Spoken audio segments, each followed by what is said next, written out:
अपने investment objective के लिए सही फंड का चुनाव। घर में छोटे बच्चे हैं तो कई चीजें सोचनी पड़ती है, कई जरूरी फैसले लेने पड़ते हैं। आज बच्चों को जरूरत है खिलौनों, किताबों, कपड़ों वगैरह वगैरह की, पर कुछ दिन बाद उन्हें जरूरत पड़ेगी अच्छे स्कूल की, हॉबी क्लासेस, स्पोर्ट्स और वर्कशॉप्स की, क्योंकि इन्हीं की मदद से तो उनके दिमाग और व्यक्तित्व का विकास होगा। आप उनके भविष्य को नजरअंदाज नहीं कर सकते। आपको उनकी हायर एजुकेशन और शादी भी तो प्लान करनी है। हाँ, पर ये तो कई तरह के गोल्स और खर्चे हो गए और आपको ये सब याद भी रखना है। और ये तो सिर्फ बच्चों की बात हुई। जिंदगी में अभी और कई तरह के खर्चे और फैसले बाकी हैं। कुछ बड़े फैसले, कुछ छोटे, कुछ बेहद जरूरी खर्चे, कुछ कम जरूरी। वैसे कितना अच्छा होता कि इन सभी समस्याओं का सिर्फ एक ही हल होता, है ना? पर ये इतना आसान नहीं है। दरअसल ये सभी फैसले काफी आसान हो सकते हैं अगर इन्वेस्टर एक आसान सी चीज समझ ले।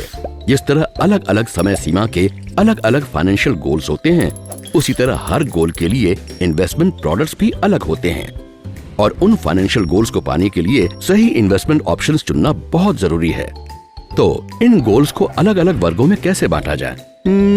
इन्हें दो हिस्सों में बांट लेते हैं, एक नेचर पर आधारित गोल्स और दूसरे वो जिनमें समय सीमा निर्धारित है। पर रुकिए, ये जान लीजिए कि जिन गोल्स को हम नेचर की श्रेणी में रख रहे हैं वो भी समय सीमा के बंधन से जुड़े हुए हैं। आप बच्चों को कॉलेज जाने की उम्र में खिलौने नहीं दे सकते, वो काम आपको आज ही करना होगा। और उसी तरह आप बहुत कम समय में ढेर सारा धन नहीं जोड़ सकते, उसके लिए लंबे वक्त इंतजार करना ही पड़ेगा। जी हाँ, इसीलिए इन्वेस्टर अपने गोल्स की लिस्ट बनाकर उन्हें क्लासिफाई कर दे तो वो अपने गोल्स को ज्यादा जरूरी, कम जरूरी, आज की जरूरत, कल की जरूरत के हिसाब से बांट सकता है। और इसी तरह गलत इन्वेस्टमेंट ऑप्शंस चुनने की जगह इन्वेस्टर अपने फंड्स पहले इम्पोर्टेंट और अर्जेंट गोल्स में लगाएगा और फिर बाकी चीजों में। ओके, सिनेरियो नंबर 1, आपके दो अहम लाइफ गोल्स देखते हैं। 10 साल में अपना घर और 15 साल बाद बेटे को पढ़ाई के लिए विदेश भेजना। दोनों गोल्स के लिए इन्वेस्टमेंट में स्टेडी ग्रोथ जरूरी है, मतलब ये लॉन्ग टर्म एक्यूमुलेशन गोल्स हैं। ऐसी सिचुएशन में इन्वेस्टर को इक्विटी स्कीम में इन्वेस्ट करने के बारे में सोचना चाहिए, पर उसके लिए खतरा उठाने का दम चाहिए। डाइवर्सिफाइड इक्विटी फंड्स की लिस्ट से कुछ भी चुना जा सकता है। लार्ज, मिड, स्मॉल कैप या फिर सेक्टर फंड्स, सब कुछ उसकी खतरा उठाने की हिम्मत पर निर्भर करता है। इन्वेस्टर चाहे तो लमसम रकम से शुरुआत कर सकता है या फिर सिस्टमैटिक इन्वेस्टमेंट प्लान से, यानी SIP से। ठीक है, दूसरा सिनेरियो देखते हैं। आज आपका लकी डे है, आपने अभी अभी एक गेम शो में 5 करोड़ रुपए जीते हैं। ये आंधी अचानक आई है और आपके पास इसे इन्वेस्ट करने का कोई प्लान नहीं है, तो अब आप क्या करेंगे?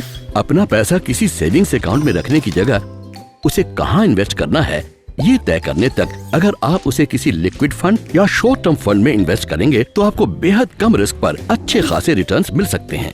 अब केस नंबर 3, चलिए आपके रिटायरमेंट के वक्त की तरफ चलते हैं। आपने एक कंपनी में 30 साल काम किया, पर आपको पेंशन नहीं मिलने वाली।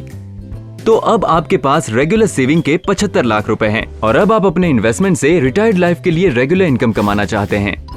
इस मामले में इन्वेस्टर अपने इन्वेस्टमेंट को अलग अलग हिस्सों में बांटकर जरूरत के मुताबिक इन्वेस्ट कर सकता है, जैसे शॉर्ट, मीडियम और लॉन्ग टर्म में। अपनी लंबी जिंदगी को नजर में रखते हुए इन्वेस्टर किसी ऐसे फंड्स में इन्वेस्ट करना चाहेगा जिस पर एक अवधि के बाद इन्फ्लेशन का कोई असर न हो, जैसे लार्ज कैप इक्विटी या बैलेंस फंड्स।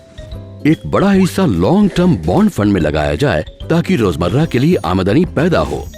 ऐसी कहानियों का कोई अंत नहीं। जिंदगी गतिशील है और पल पल बदलती है, पर चुनौतियों का सामना करने में ही तो मजा है।